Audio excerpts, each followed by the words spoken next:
So, you want to rage bait. You want to post something so stupid, so confidently wrong, so soul-crushingly cursed that it hijacks someone's brain and forces them to comment. Not because they want to, but because they physically can't let it go. That's the power of rage bait. It's when someone's scrolling peacefully and your post ruins their entire vibe. Suddenly, they're fuming in a Wendy's parking lot, yelling at their phone like, "Who eats pizza with a spoon?" And you're chilling because you wanted that reaction. You engineered it. Today, I'm gonna show you exactly how to do it, how to farm hate, grow followers, and win the internet by being confidently wrong on purpose. Let's get into it. Step 1, be wrong and be loud. If you think you're gonna rage bait, you can't half-ass it. You can't drop some slightly off opinion like, "I think ketchup is mid," and expect the internet to explode. That's nothing. That's lukewarm. You need to be blatantly, violently, disrespectfully wrong. Like the kind of wrong that makes people grip their phone tighter, the kind of wrong that ruins someone's lunch break. You can't tiptoe into rage bait. You have to swan dive into it shirtless,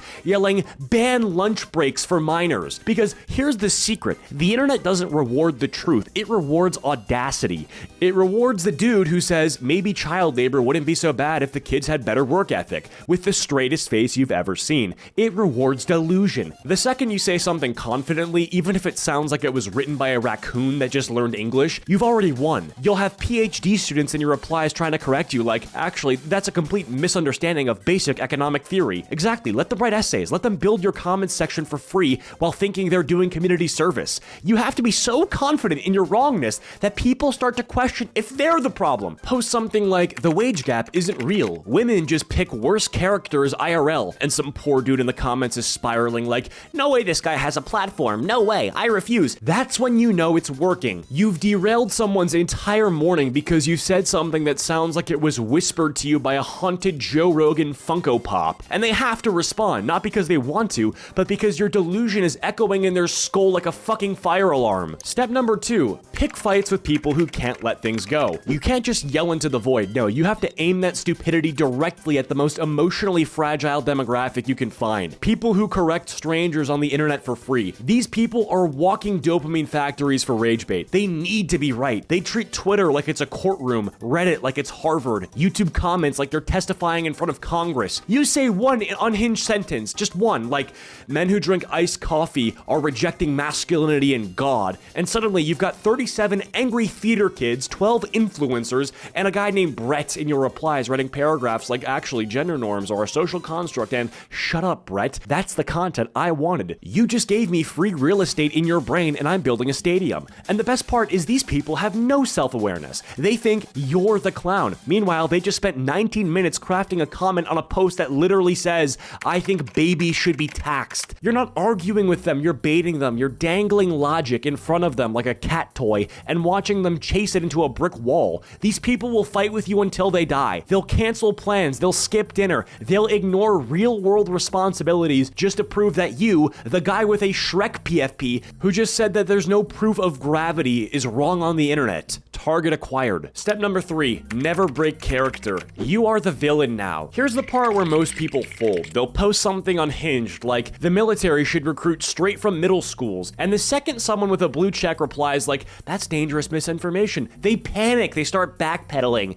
"It's just a joke. I didn't mean it that way." Congratulations, you just killed the engagement. The entire point of rage bait is that you are the immovable object. No matter how mad people get, you stick to the bit like it's a religion. People will be in your replies screaming, "This is literally fascist, unfollowed, you should be banned," and you just respond, "You're mad because I'm right." The goal isn't to be believed, it's to be undeniable. You have to hold your ground like you're testifying before Congress, even if what you're defending is healthcare should be locked behind a Fortnite win. You're not a person anymore, you're a character, a caricature, a force of delusion. You're playing the villain in a movie they don't even know that they're in. And the longer you stay in character, the more people join the mob. The more people join the mob, the more comments you farm. The more comments you farm, the more the algorithm gives you the golden ticket, reach. So no, you don't just get to wink and say, "It's just satire." You hold that line like your rent depends on it because online, it kinda does. Step number 4, reply like a psychopath, but just enough. At this point, the replies are flooding in. People are furious. They're quoting you, they're stitching you, tagging their friends.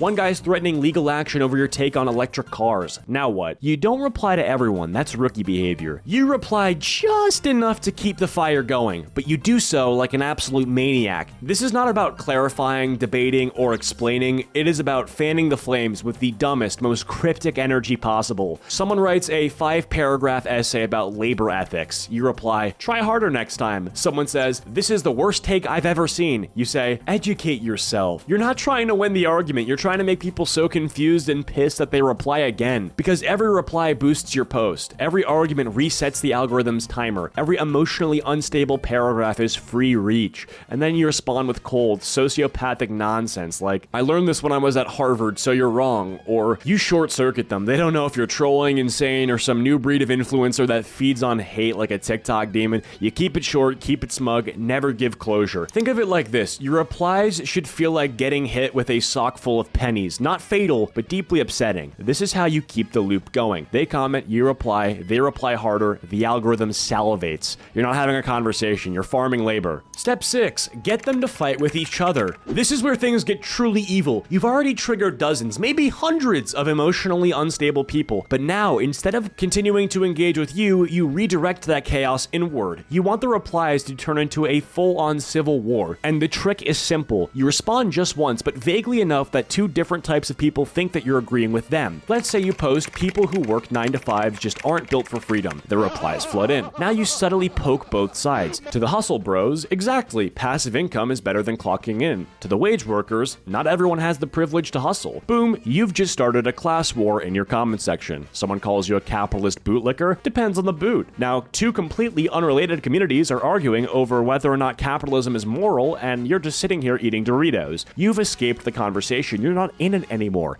You're just watching two reply guys from the opposite ends of TikTok scream about feminism versus Sigma grind set economics under your post. This is how you've reached next level, when your mentions become a battleground and you don't even have to be present. You didn't create a comment section, you created a form of suffering, and the best part, all of that boosts your post even more. Step 7, post again immediately. Well, don't wait. Your comment section is still a war zone. Drop another post, even dumber, even louder. You just said minimum wage is a scam? Great. Now say that glasses are a form of weakness. Keep the momentum. Hit them while they're still mad. Step number 8, rotate the rage. You can't just hit the same group every time. They'll catch on, so rotate. First, posts that target wage workers. Next, posts that target dog owners. Then shift to anime fans, gym bros, teachers, vegans, crypto guys, Swifties. Keep the rage fresh, keep the different mobs angry, stay unpredictable. Step 9, monetize the madness. Now that you've built an army of people who either love you or hate you, or hate to love you, sell it both. Drop merch with your worst quote, start a Patreon called Ragebait Reports, drop a YouTube video titled Why You're Wrong and I'm Rich,